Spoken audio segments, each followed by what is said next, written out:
Step away from the door, now. Nobody goes inside until I verify. No. This is my house. My kids are right here. We closed this morning. Here are the I don't keys. need paperwork, I need compliance. It started with a voice that did not belong there. You need to step away from the door right now, sir. The officer's hand hovered near his belt, not touching the weapon, but close enough to send the message. The front porch light cast a sharp white circle on the concrete, trapping the family inside it like a stage. This is our house, the man said. His voice was steady, controlled the way someone speaks when children are listening. My wife and kids live here. We just moved in today. Behind him, a woman clutched a folder against her chest. Inside were closing documents, mortgage papers, a deed with fresh ink. Two children stood close to her legs, backpacks still on eyes, darting between the uniform and the front door that was less than 5 feet away. Sir, I've had a call about suspicious activity, the officer replied. Neighbors reported people attempting to enter a property they don't own. Until I verify, no one goes inside. The house sat at the end of a quiet suburban street. Manicured lawns, American flags, a place where nothing ever seemed to happen. It was just after 7 p.m. The sky was fading from orange to blue. Cicadas hummed. Somewhere down the block, a garage door closed. The man raised the key in his hand. We have the keys. Our names are on the mailbox. Our moving truck was here all afternoon. You can check the address. The officer didn't look at the key. He looked at the man's face, then at the woman, then at the kids. Step back from the entrance, he said again, slower this time. I'm giving you a lawful order. From across the street, a curtain shifted. A phone appeared in a hand. Someone else stepped onto a driveway, pretending to check their mail. The kind of quiet attention that feels heavier than shouting. The woman spoke now. Officer, we just closed this morning. We can show you everything. Please, our kids are tired. The officer shook his head.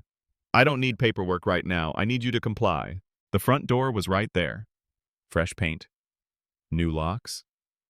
A welcome mat that still smelled like rubber.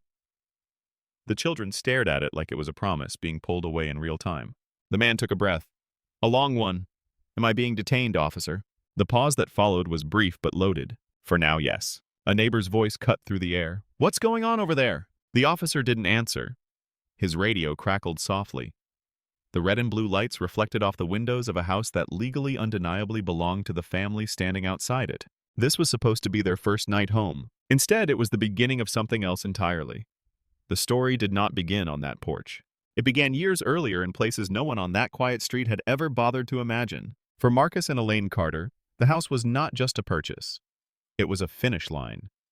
Marcus was 41 years old, a logistics supervisor at a regional distribution center.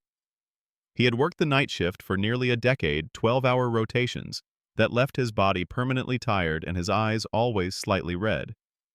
He took overtime whenever it was offered. Holidays, weekends, storm shifts when other people called out. He learned early that stability was built in inches, not leaps. Elaine worked days as a licensed practical nurse at a long-term care facility. She was the one who packed lunches, helped with homework, scheduled doctor appointments, and still picked up extra shifts when coworkers burned out. She had watched residents die alone during flu seasons. She had held hands when families could not be there. She had learned how to keep her face calm even when her chest felt tight. For 12 years, they rented. Apartments with thin walls, complexes where maintenance requests went unanswered, places where their kids learned to sleep through sirens and arguments that were not theirs. Every time they applied for something better, the same obstacles appeared: credit questions, extra deposits, applications that stalled without explanation. When they finally qualified for a mortgage, the interest rate was higher than advertised. When they found a house in a good school district, the offer was suddenly no longer available. When they asked why no one ever said anything directly, they just smiled and moved on. They kept going anyway. They attended first-time buyer workshops. They met with housing counselors. They adjusted expectations. Smaller yard, older kitchen, longer commute. They saved every tax refund, every bonus, every spare dollar that did not go to shoes or birthday parties. When the approval finally came through, Elaine cried in the car. Not loudly, just enough to fog the windshield. The house they bought sat on a corner lot in a neighborhood where no one looked like them. The realtor had hesitated when showing it. You sure this is the area you want? Schools are great, quiet, very tight-knit. They took that as encouragement. They closed on a Tuesday morning, signed their names until their wrists ached. The deed was real. The keys were real. The mortgage payment would stretch them thin, but it was manageable. It was theirs. They spent the afternoon unloading a rented truck. Boxes labeled kitchen, kids' room, books, a couch borrowed from Elaine's sister. The neighbors watched from a distance. No one waved. No one came over. They told themselves that was fine. The officer who blocked them that night had his own history. Officer Daniel Whitmore had been on the force for 13 years. He was known among colleagues as proactive, alert, someone who trusted his instincts. His file showed commendations for initiative and response time. It also showed complaints. Not many. Enough. Traffic stops that escalated unnecessarily. Residents who said he spoke to them differently than others. Incidents that ended with no discipline because there was no video. No witnesses willing to stay. No supervisor willing to push. He lived 2 towns over. His kids went to private school.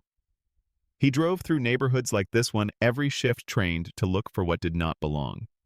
He had responded to countless calls labeled suspicious person, suspicious vehicle, suspicious activity. Most of them vague. Most of them subjective. That evening, the call came from a resident who did not recognize the family. Said there were people trying to get into a house that had been empty. Said it did not look right. Whitmore arrived expecting a burglary. When he saw the Carters standing with boxes, keys, children, something did not align with the picture in his head. Instead of adjusting that picture, he tried to control the scene. He did not ask how long they had lived there. He did not check the moving truck record. He did not knock on another door to confirm. He made a decision early, and every interaction after that served to justify it. To him, compliance mattered more than context. To the Carters, context was everything. The house represented safety, ownership, a future that did not involve explaining themselves at every turn. Standing outside it blocked by a uniform felt like being told that none of that counted yet. Maybe never would. Elaine kept the documents close because paper had always been the difference between yes and no. Marcus kept his voice level because he knew what happened when it wasn't. The children stayed quiet because they had learned to read tension long before they understood it. 2 different histories collided on that porch. One built on vigilance and authority, the other built on patience and proof, and neither was about to back away. The officer did not move. Marcus held the folder out. Now arm-extended papers visible under the porch light. The deed was on top. County seal, address printed clearly, his name and Elaine's name beneath it. This is the deed, he said. We closed this morning. You can read it. Whitmore glanced at the folder for less than a second. I told you, I don't need paperwork. I need you to step away from the residence until I confirm ownership. Elaine felt something tighten in her chest. Officer, confirm with who? We are right here. Our IDs match the address. The utility account is active. The moving company invoice has this address on it. Whitmore's jaw flexed. Ma'am, please don't complicate this. Behind them, one of the kids shifted. Are we in trouble? He asked quietly. Elaine turned halfway, placing her hand on his shoulder without looking away from the officer. No, baby, we're not in trouble. Across the street, a man raised his phone higher. The screen glowed. Another neighbor stepped closer to the curb. Someone whispered something that Marcus couldn't hear, but he saw the look that followed. Curious. Suspicious. Satisfied that something was finally happening on their block. Marcus tried again. Officer, you can call the county records office. You can call the realtor. You can run our IDs. What is the problem here? The problem is I have a report, Whitmore said. And until I clear it, you're not going inside. A woman's voice came from the driveway 2 houses down. They just moved in today, she said, uncertain. I saw the truck. Whitmore turned his head slightly. Ma'am, thank you, but I'm handling this. Another voice. They got kids. That's their house. Whitmore straightened. Everyone, please step back. This does not concern you. The man with the phone did not lower it. Marcus felt the familiar calculation running in his mind. Every word measured, every movement slow. He had learned this rhythm long before tonight. He knew the danger of being perceived as angry. He also knew the cost of being silent. Officer, are you saying we cannot enter our own home? For now, yes. Elaine opened the folder again, flipped to another page, held it up closer. Look, county stamp. Today's date. This is federal housing law. You cannot deny access based on a call with no evidence. Whitmore's eyes hardened. I'm not denying anything. I'm securing the scene. Securing it from us, Marcus said. Whitmore ignored that. He stepped closer to the porch, positioning himself squarely between the family and the door. His radio crackled again. He pressed it. briefly murmured something about status and location. Elaine noticed the way his body shifted. Not defensive, possessive. Like the house behind him was something he was protecting from them. The kids pressed closer together. Marcus spoke again slower. "Officer, this is discriminatory. You would not do this if we were someone else." That was when the tone changed. "Sir, I need you to stop making accusations and comply. If you continue to interfere, this will escalate." "Interfere with what?" Elaine asked, standing in front of our own door. Whitmore's voice dropped. "You are refusing a lawful order." Elaine felt the eyes on them now. The weight of being watched, judged, recorded. She imagined how it would look on video. A black family arguing on a porch? A police officer holding ground. She knew who the comments would favor before they were ever written. She lowered the folder but did not step back. Marcus looked at his kids again. Their faces were tight, confused, afraid. The house behind the officer was silent. Dark windows. No sign of life except the people being kept out of it. This was no longer about verification. It was about who was allowed to belong, and the street was choosing sides. Whitmore's hand moved first, not to his weapon, to his radio. He turned slightly, shielding the microphone with his shoulder. "Need a supervisor at my location," he said. "Possible obstruction? Homeowner dispute." Marcus felt Elaine's fingers tighten around his arm. The porch light hummed softly above them. A moth beat itself against the glass.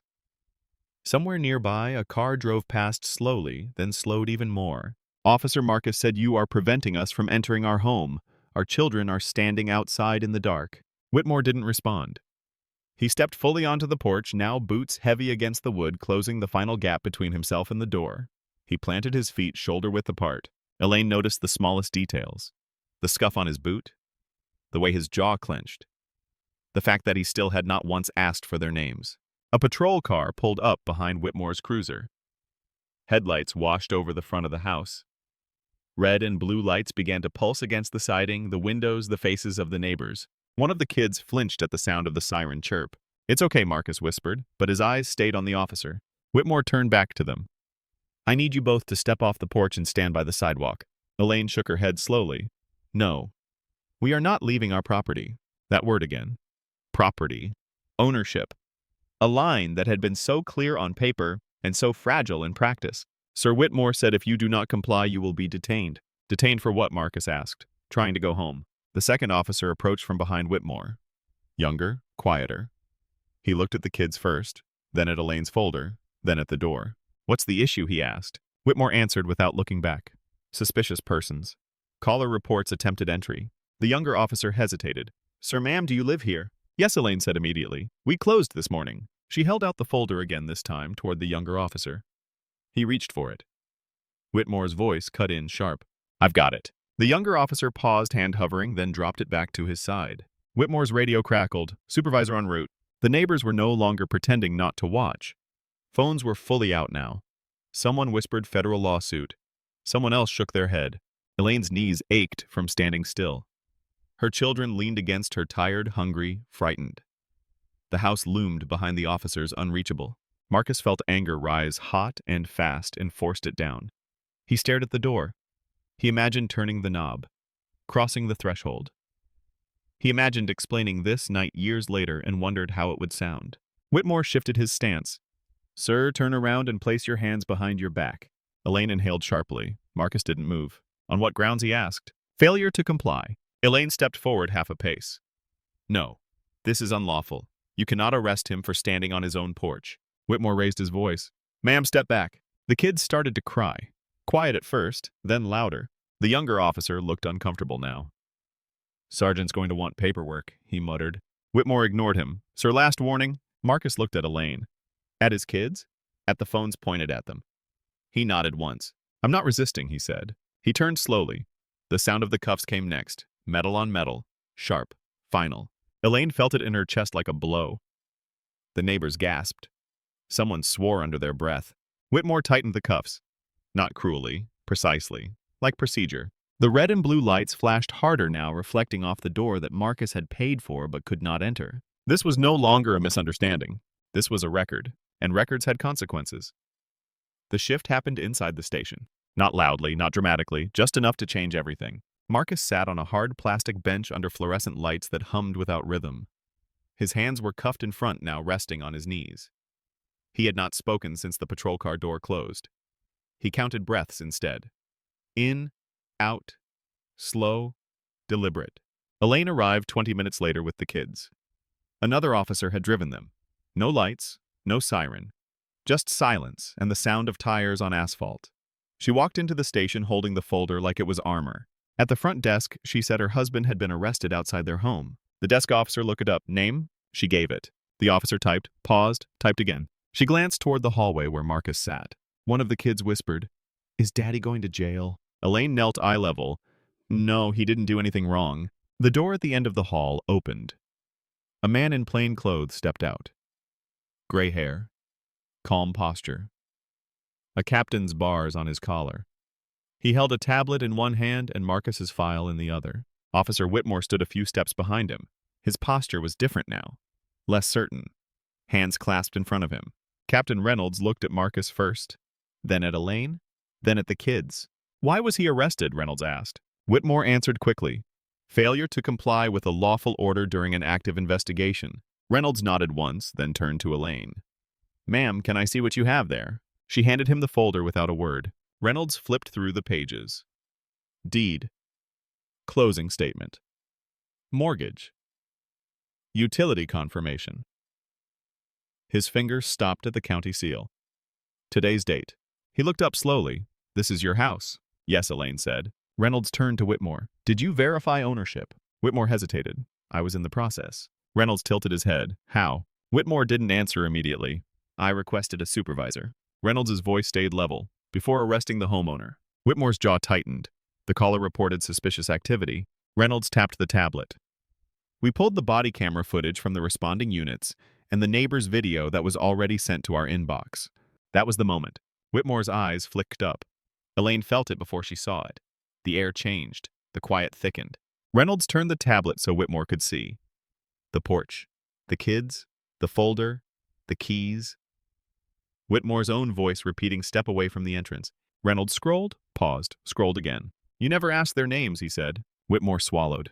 You never ran their IDs. Silence. You never attempted to confirm ownership through dispatch or county records. Elaine watched Whitmore's face lose color. Not all at once. Gradually. Like someone realizing the floor is farther away than they thought. Reynolds looked at Marcus. Sir, you are not being charged. The cuffs came off with a soft click. Marcus stood slowly. He did not rub his wrists.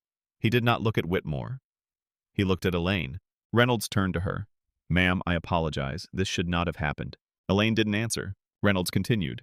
This incident is being escalated.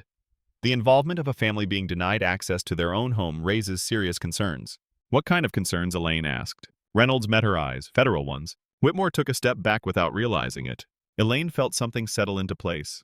A clarity she hadn't had on the porch. This wasn't just about tonight. This was bigger. Housing access.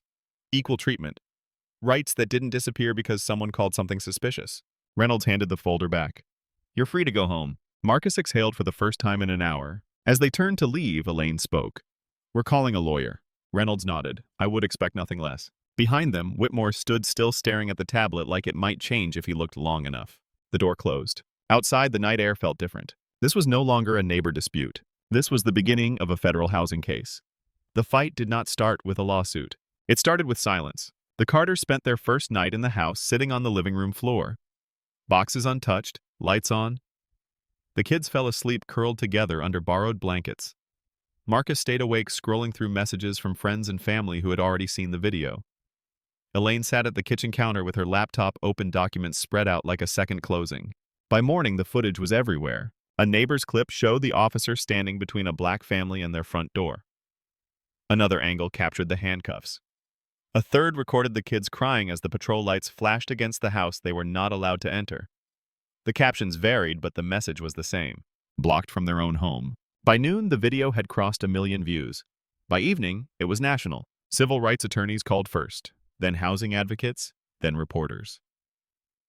Elaine wrote everything down. Names, times, promises. 2 days later, a formal complaint was filed.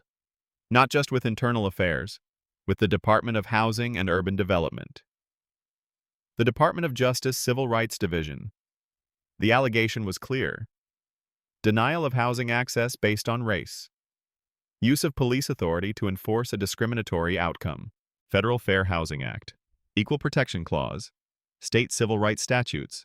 The language was precise, the tone was not. The city issued a statement calling the incident unfortunate and under review. Officer Whitmore was placed on administrative leave, with pay. That detail mattered to the public. More videos surfaced. Old complaints. Body cam clips from other stops. Patterns began to form. A reporter noticed that Whitmore had responded to a disproportionate number of suspicious person calls in predominantly white neighborhoods. A data analyst confirmed it. The city council called an emergency session. At the hearing, Elaine testified. Calm. Direct. She described standing on her porch holding proof of ownership while being told to step away. She described watching her husband cuffed in front of their children. She described how ownership on paper did not translate to belonging in practice. Marcus spoke next. Fewer words, longer pauses. He talked about what it means to save for years for a home and still be treated like a trespasser. The room was quiet. Outside, protesters gathered. Fair housing signs. No more calls on black families. Homes are not suspicious. The DOJ announced a formal investigation into the department's practices regarding housing-related calls. The words pattern and practice appeared in the press release. That changed everything. Internal emails were subpoenaed, dispatch logs reviewed, training materials examined, officers interviewed under oath. The question was no longer what happened on one porch, but how often it happened without cameras. 3 weeks later, the findings were released. The report cited failure to verify ownership, reliance on racially coded calls, lack of safeguards when police are used to resolve housing disputes. It concluded that the department had enabled discriminatory enforcement intentionally or not. Officer Whitmore was terminated. The report cited conduct unbecoming violation of constitutional rights and failure to follow basic verification procedures. The city settled with the Carters 2 months later. The amount was confidential, but sources described it as substantial. Part of the agreement required policy changes, mandatory verification before denying access to a residence, supervisor approval for housing-related detentions, training tied to fair housing law. HUD imposed federal oversight. The house on the corner became a landmark for reasons no one wanted. The Carters kept it anyway. They planted a tree in the front yard that spring. Something that would grow, something visible. Justice did not come quickly, it did not come cleanly, but it came with consequences. And for the first time since the keys were handed over, the front door was just a door. Not a barrier, not a test, a door. What happened on that porch was not a misunderstanding. It was a textbook violation. Under federal law, housing does not end at the closing table. The right to occupy access and enjoy a home is protected the moment ownership or lawful tenancy begins. The Fair Housing Act makes it illegal to interfere with that right based on race, even indirectly, even through third parties. That includes law enforcement acting on biased complaints without evidence. In this case, the officer did not merely investigate. He blocked entry. He issued orders that denied access. He escalated without verification. That crossed a legal line. When police are used to enforce what amounts to a neighbor's discomfort, the law treats it as state action. And state action that results in a black family being barred from their own home triggers federal scrutiny. Not because of intent alone, but because of impact. The Equal Protection Clause does not require slurs or admissions. It requires fairness, consistency, process. None of those were present on that porch. There was no attempt to confirm ownership through dispatch, no attempt to compare IDs, no exigent circumstances, no crime in progress. Only a call rooted in suspicion and an officer who treated compliance as more important than correctness. That is how discrimination often operates now. Quiet, procedural, framed as caution. The psychology behind it is familiar. When someone does not match the expected image of belonging, their presence is treated as provisional, conditional, subject to approval. The badge then becomes a tool not for protection, but for gatekeeping. For families watching this unfold, the lesson is not to argue louder. It is to document earlier. Keep paperwork accessible. Ask clearly if you are being detained. Request a supervisor immediately. Record when possible. Stay calm not because the situation is fair, but because calm preserves credibility in systems that already doubt you. For bystanders, the lesson is intervention. Witnesses matter. Video matters.